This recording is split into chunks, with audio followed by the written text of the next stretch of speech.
Hello everyone, guys. This is Rohit Agrawal. Welcome to Study Fusion.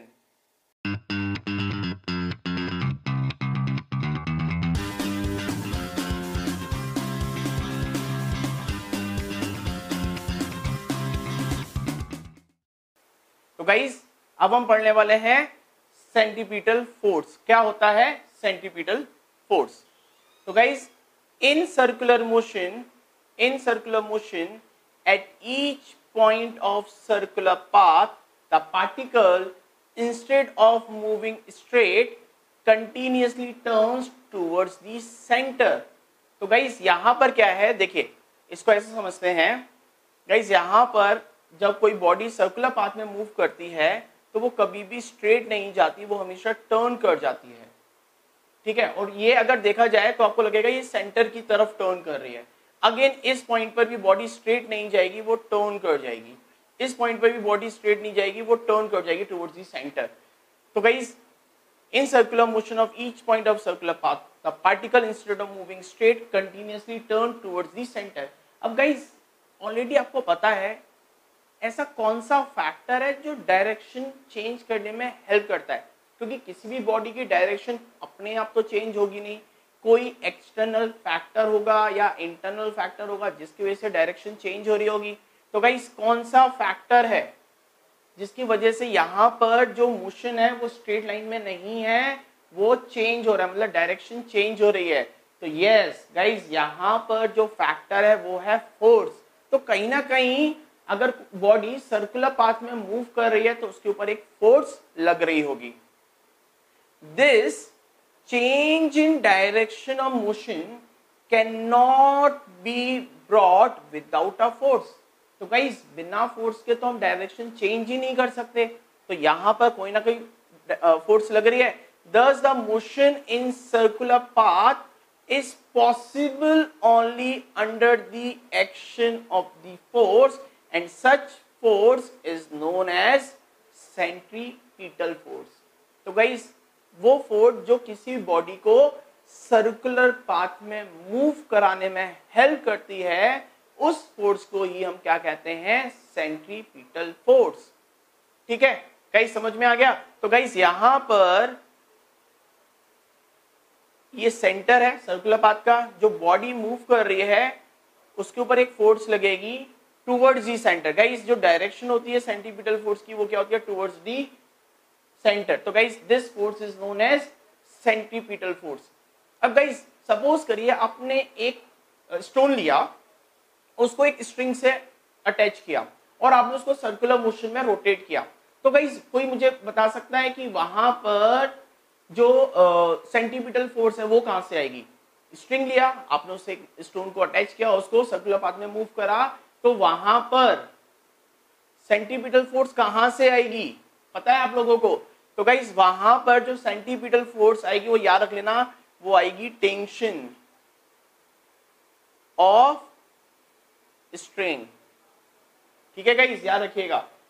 अच्छा guys एक example जहां पर एक बॉडी सर्कुलर पाथ में हमेशा मूव करती है, सबको पता है हमारी अर्थ सन के चारों तरफ सर्कुलर पाथ में तो मूव करती है। ठीक है वो सर्कुलर पाथ नहीं है, लेकिन मान लेते हैं, कंसीडर कर लेते हैं कि वो सर्कुलर पाथ है क्योंकि डायरेक्शन तो चेंज हो रही है। तो गाइस वहां पे तो स्ट्रिंग नहीं है, तो फिर वहां पर सेंट्रीपिटल फोर्स कैसे एक्ट कर रही है? क्योंकि फोर्स तो लग रही है तभी तो सर्कुलर पाथ में मूव कर रही है, तो वहां पर सेंट्रीपिटल फोर्स कैसे एक्ट कर रही है? तो गाइस वहां पर सेंट्रीपिटल फोर्स है ग्रेविटी ऑफ सन। ठीक है याद रखिएगा, ग्रेविटी ऑफ सन। तो सेंट्रीपिटल फोर्स अपने आप कहीं से भी लग सकती है। तो guys this force is always directed towards the center of the circle। याद रखिएगा डायरेक्शन towards the center। अगर आपसे पूछा जाए what is the direction of centripetal force तो आप क्या लिख कर आएंगे? towards the center। note the direction of acceleration also changes। Guys already हम इसको पढ़ चुके हैं कि यूनिफॉर्म सर्कुलर पाथ में जो हमारा एक्सेलरेशन होता है वो वेरिएबल होता है। Reason due to change in direction.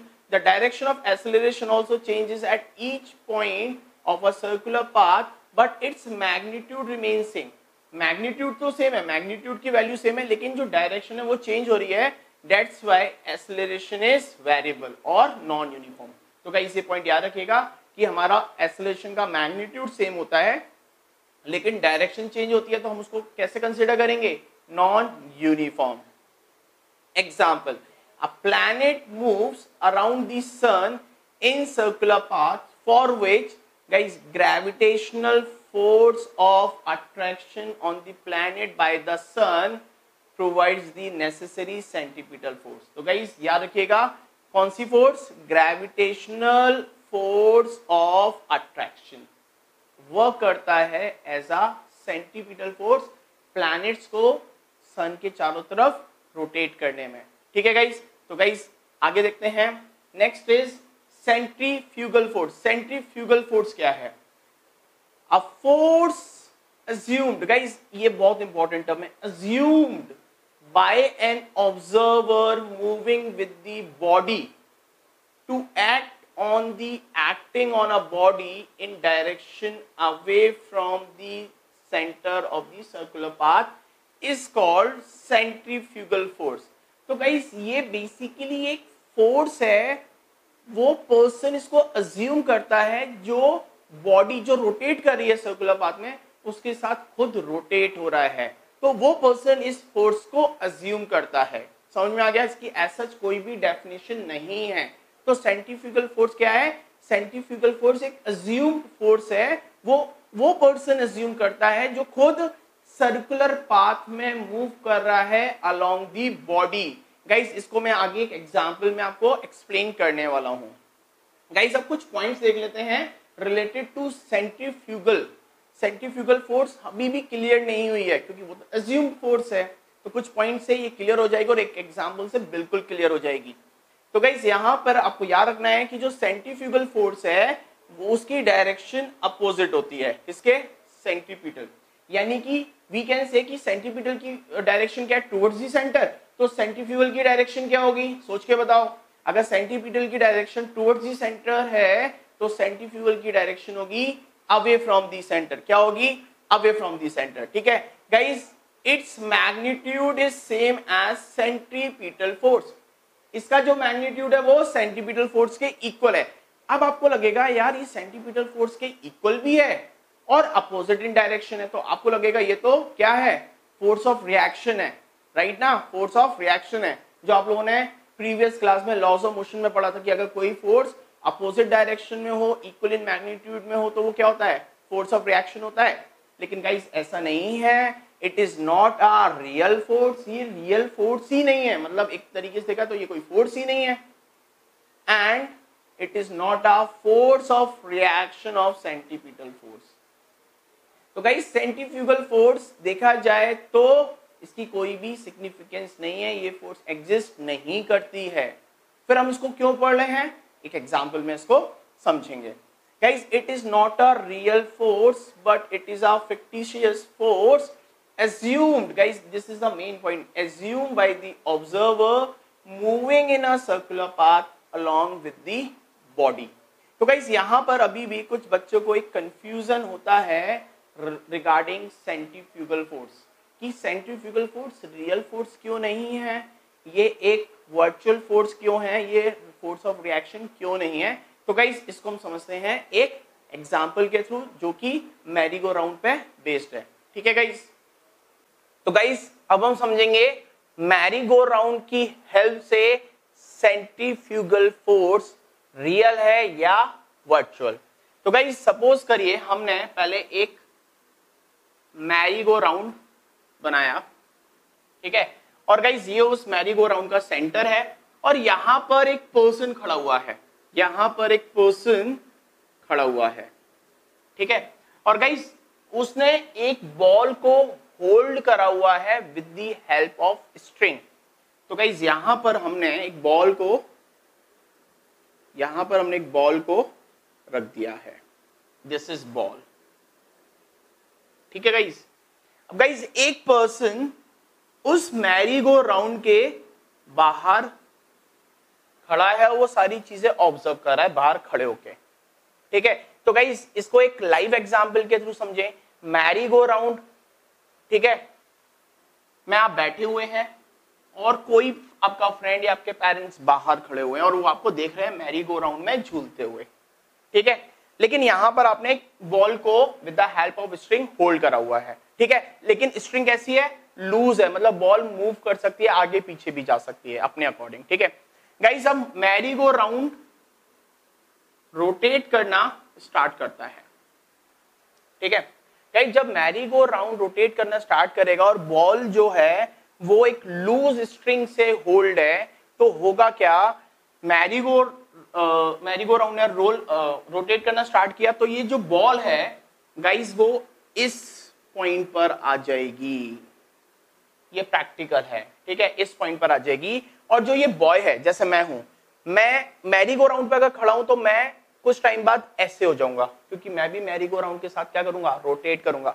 तो पहले मेरी ये पोजीशन थी, अब मेरी पोजीशन ये होगी। और जो बॉल है, बॉल जो है, सपोज करो this is a ball, ball जो मेरे पहले सामने थी अब वो ऐसे आएगी, क्योंकि गाइस रोटेशनल मोशन में क्या होता है, सर्कुलर मोशन में क्या होता है, बॉडी टेंजेंशियली मूव करती है, मोशन कैसा होता है, टेंजेंशियली। तो गाइस बॉल आ जाएगी यहां और मैं आ जाऊंगा ऐसे, ठीक है।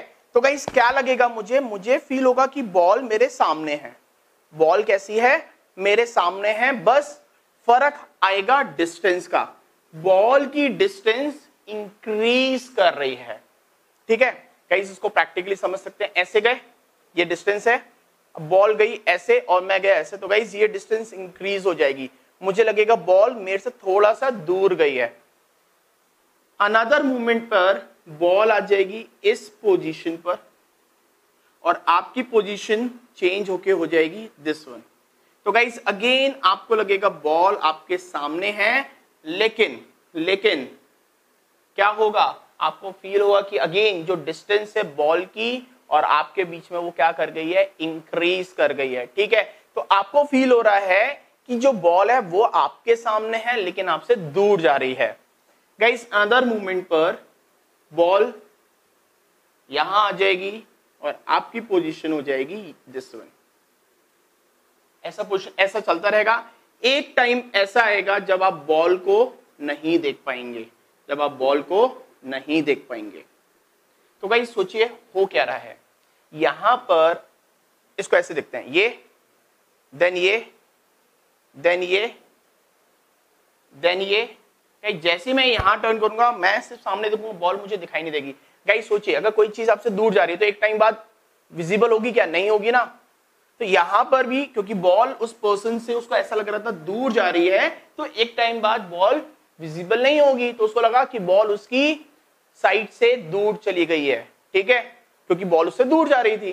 तो यहां पर इसको लग रहा है कि बॉल उससे दूर जा रही है, तो फॉर दिस पर्सन बॉल क्यों दूर जा रही है, क्योंकि उसको लग रहा है एक अपोजिट डायरेक्शन में फोर्स लग रही है, सेंटीपिटल के अपोजिट डायरेक्शन में एक फोर्स लग रही है, that is called centrifugal force. तो इस पर्सन ने माना कि यार एक बॉल है जो अपोजिट डायरेक्शन में, एक फोर्स है जो बॉल को अपोजिट डायरेक्शन में मूव करा रही है, क्योंकि बॉल इस पर्सन से दूर जा रही है, ठीक है। लेकिन इस पर्सन की बात की जाए, क्योंकि ये पूरा ये सब कुछ देख रहा है, तो गाइस अगर अपोजिट डायरेक्शन में बॉल जाती, क्योंकि सेंटीपिटल फोर्स तो ये है टुवर्ड्स द सेंटर, अगर बॉल अपोजिट डायरेक्शन में जाती तो बॉल ऐसे जाती, लेकिन बॉल ऐसे नहीं गई, बॉल कैसे गई, टेंजेंशियल गई, मोशन के टेंजेंशियल फॉर्म में गई, बॉल अवे फ्रॉम सेंटर नहीं गई। देखिए क्या ये अवे फ्रॉम सेंटर है, नहीं, अवे फ्रॉम सेंटर होता ये।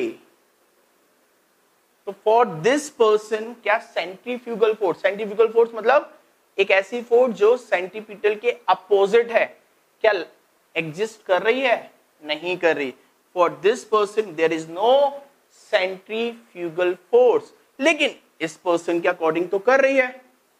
तो प्रैक्टिकली सोच के देखिए, क्या प्रैक्टिकली सेंट्रीफ्यूगल फोर्स है, नहीं है, ठीक है, क्योंकि इस पर्सन को इसलिए फील हो रहा है क्योंकि ये खुद सर्कुलर मोशन में है, उस मोशन का पार्ट है, लेकिन ये तो नॉर्मल है ना, तो इसको तो नहीं दिख रहा।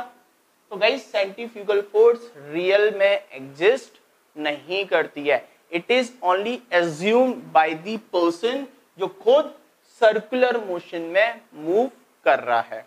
तो गाइस इसके अकॉर्डिंग सेंट्रीफ्यूगल फोर्स है, तो इसलिए हमने उसको कंसीडर कर लिया, मान लिया, लेकिन वो रियल फोर्स नहीं है, ना ही वो फोर्स ऑफ रिएक्शन है किसकी, सेंट्रीपिटल फोर्स की। तो गाइस याद रखिएगा, सेंट्रीफ्यूगल फोर्स रियल में एग्जिस्ट नहीं करती है, सिर्फ ये उसी पर्सन के लिए है जो खुद सर्कुलर मोशन का पार्ट है। ठीक है गाइस, तो गाइस इससे आई होप कि आपको सेंट्रीफ्यूगल का कंसेप्ट क्लियरली समझ में आ गया होगा। गाइस अगर आपको ये वीडियो पसंद आई हो तो वीडियो को लाइक करना, शेयर करना, कमेंट करना मत भूलिएगा। और अगर अभी तक आपने चैनल को सब्सक्राइब नहीं करा है तो चैनल को सब्सक्राइब कर लें, साथ में बेल आइकन को भी प्रेस कर लें, जिससे आने वाली वीडियोस का नोटिफिकेशन आपको मिलता रहे। चलिए गाइस मिलते हैं नेक्स्ट वीडियो में एक नए क्वेश्चन के साथ, तब तक के लिए गुड बाय।